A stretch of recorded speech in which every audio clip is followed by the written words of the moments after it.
E aí, galera, na última aula a gente começou a falar de classes gramaticais. Hoje nós vamos dar continuidade nessas classes com a aula de verbos, ok? Pode passar. O que é verbo? Quando a gente vai construir uma frase, uma oração, a gente precisa de uma partícula ali que vai dar toda uma ação, todo o desdobrar da minha oração, da minha frase.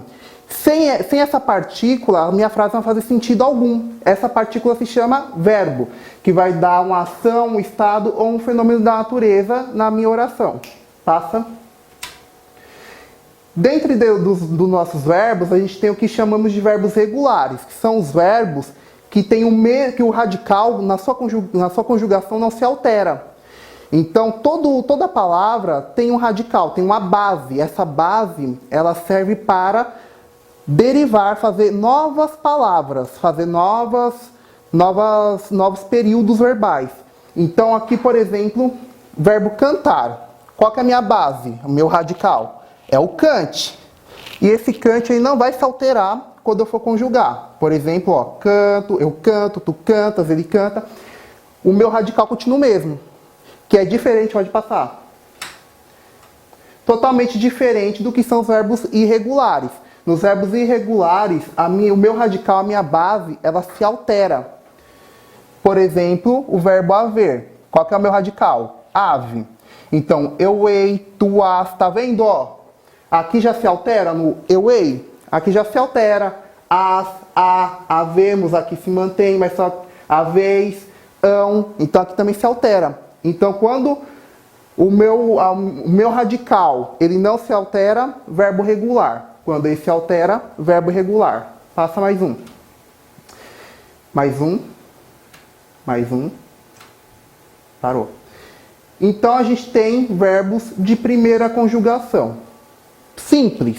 Não é nenhum bicho de sete cabeças. Vamos nos acalmar. Porque falar de verbo, todo mundo já fica alterado. Mas aqui, ó, verbos de primeira conjugação. São os verbos terminados em ar. Por exemplo, cantar.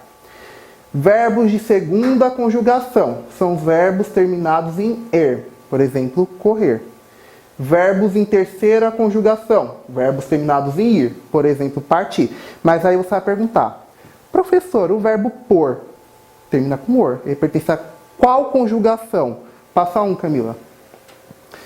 O verbo pôr, ele vem do poer. Portanto, ele pertence à segunda conjugação, dos verbos terminados em er. Ok? Passa mais um.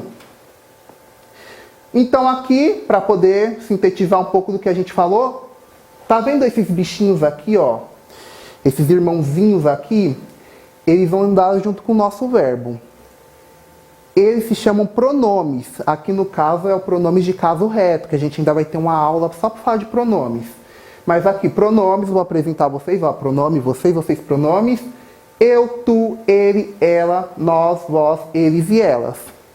Então, a gente vai conjugar, quando a gente for conjugar os nossos verbos, a gente vai sempre utilizar os nossos pronomes. Eu canto, eu corro, eu parto, tu cantas, tu corres, tu partes, ele canta e por aí vai. Aqui eu já destaco o meu radical e as minhas flexões. Lembrando que, como foi dito na última aula, o verbo ele vai ser flexionado em número, grau e gênero. Pode passar. Tempos e modos verbais. O modo indicativo. Então, a gente vai ter o modo indicativo, subjuntivo e imperativo. E ambos têm seus tempos. Então, o tempo presente é quando eu quero falar do aqui e agora. Esse é o meu tempo presente. Então, por exemplo, eu amo praticar exercícios diariamente. Mais ou menos, tá? Isso é uma mentira. Próximo.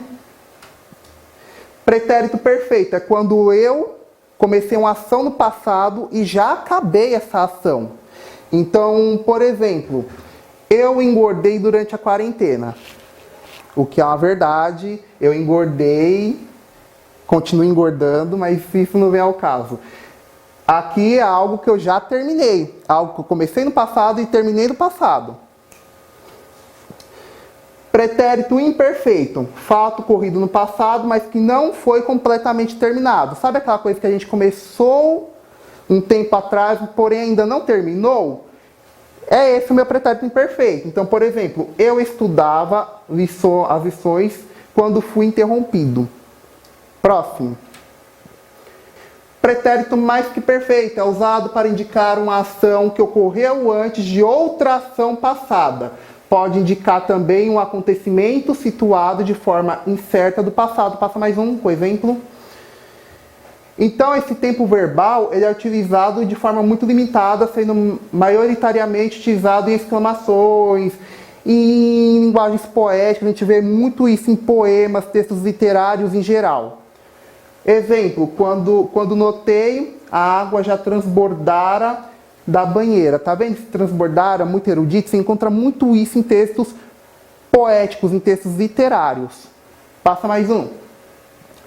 Futuro do presente indica um fato que vai ou não ocorrer. Então é algo assim que pode ou não acontecer, que você está falando do futuro. Então é algo muito incerto.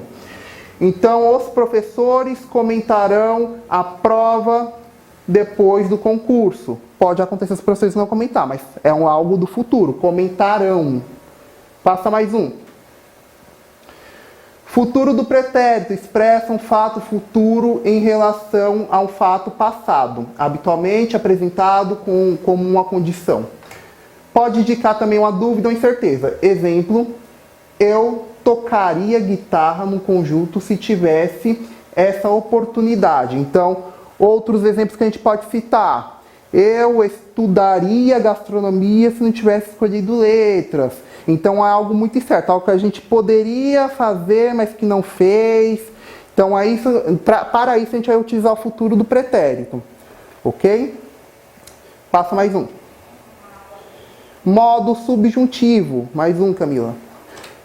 Como no modo indicativo a gente teve seis conjugações, 6 tempos verbais, aqui a gente já não vai ter esses 6, como vocês vão verificar agora. Então, o futuro subjuntivo, a gente tem o presente, que pode indicar uma ação presente ou futura, é usado para indicar desejos, hipóteses e suposições. Exemplo, o treinador quer que eu faça parte do time. Então, você vai ver muito essa colocação aqui, ó. Que eu faça.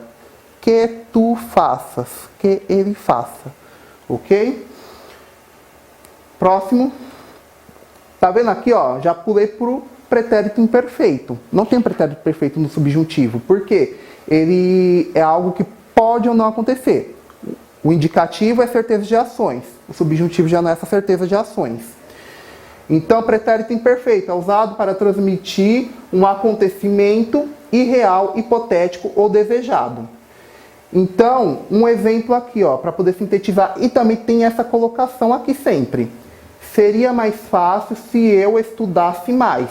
Tá vendo aqui, ó? Sempre a gente no subjuntivo vai utilizar alguma partícula para poder andar junto com o nosso verbo. Essas partículas aqui a gente ainda vai ver nas próximas aulas. Não vou dar spoiler agora. Próximo. E o futuro? Expressa eventualidade e possibilidade, indicando uma ação que ainda não aconteceu no futuro, mas que poderá acontecer. Então, ó, quando eu estudar mais, serei melhor aluno. Então, tá vendo algo que eu estou jogando para o futuro, mas que é um futuro totalmente incerto? Quando? São coisas que a gente utiliza no dia a dia, né? Quando eu começar a fazer tal coisa que o meu professor mandou, eu irei tirar nota melhor. Esse quando nosso nunca chega. Mas, na língua portuguesa, é assim que funciona. Próximo. Modo imperativo. Eu vou dar uma ordem. Passa aí, Camila. Eu vou indicar uma ordem, uma sugestão, onde a gente vai ver. Agora eu vou dar um spoiler. Quando a gente for tratar de gêneros textuais, a gente vai ver muito imperativo em receitas.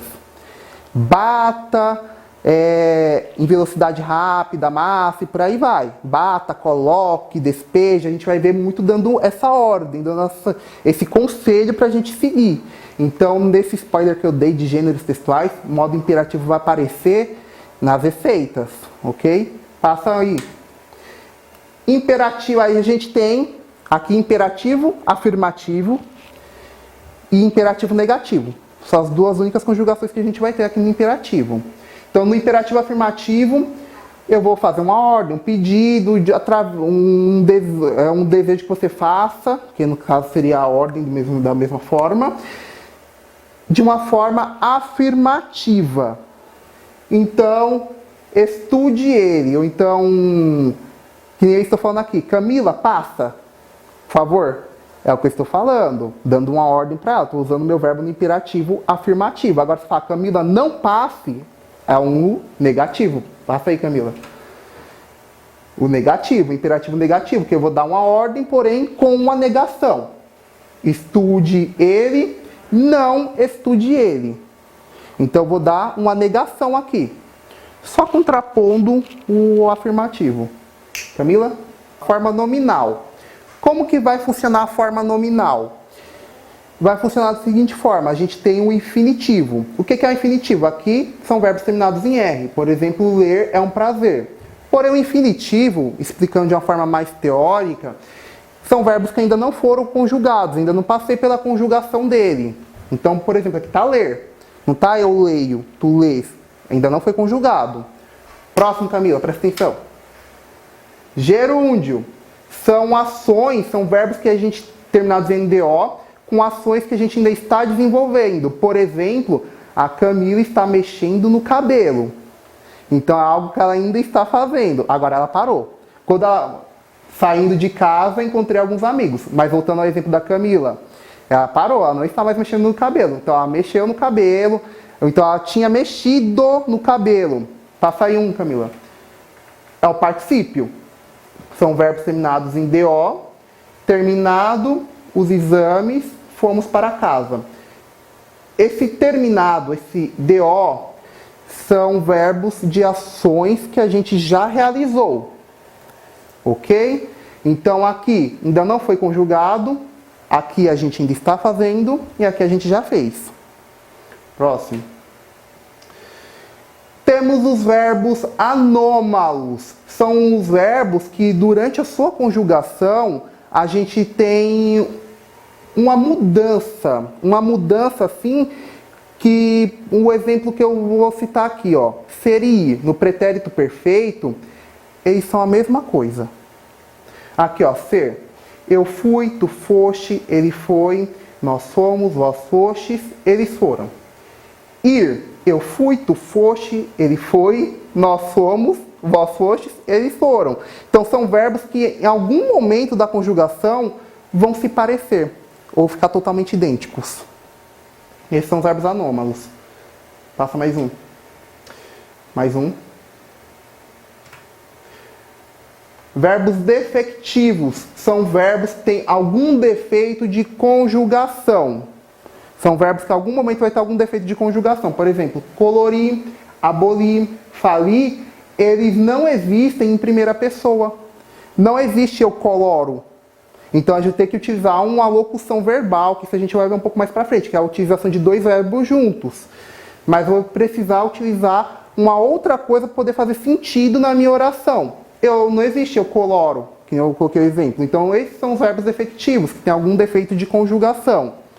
Próximo.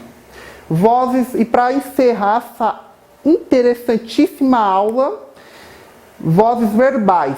São as vozes que os meus verbos vão, como pode dizer, soltar na minha frase, na minha oração. Passa. Voz ativa é quando o sujeito faz a ação da oração. Então, por exemplo, aqui, ó, Pedro comeu chocolate. Isso aqui está na voz ativa. Próximo. Voz passiva. O sujeito sofre a ação na oração. Então aqui, ó, tá vendo que o meu sujeito já mudou? O chocolate foi comido pelo Pedro. Próximo. Voz reflexiva. A ação do sujeito é sobre ele mesmo.